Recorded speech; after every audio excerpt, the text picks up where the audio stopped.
Today we're showing you a 2013 John Deere 2025R tractor, a four-wheel drive tractor with the H130 quick attach loader.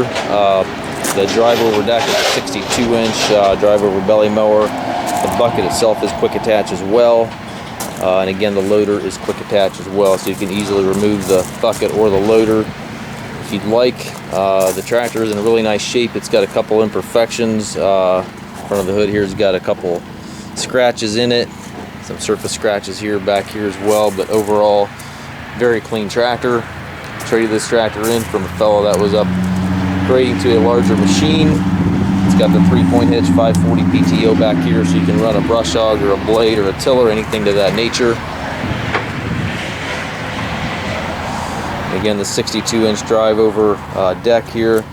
Hydrostat transmission's got 2 ranges, 2 little pedals over there for forward and reverse. Has cruise control. And again, just over 364.4 in the hours currently.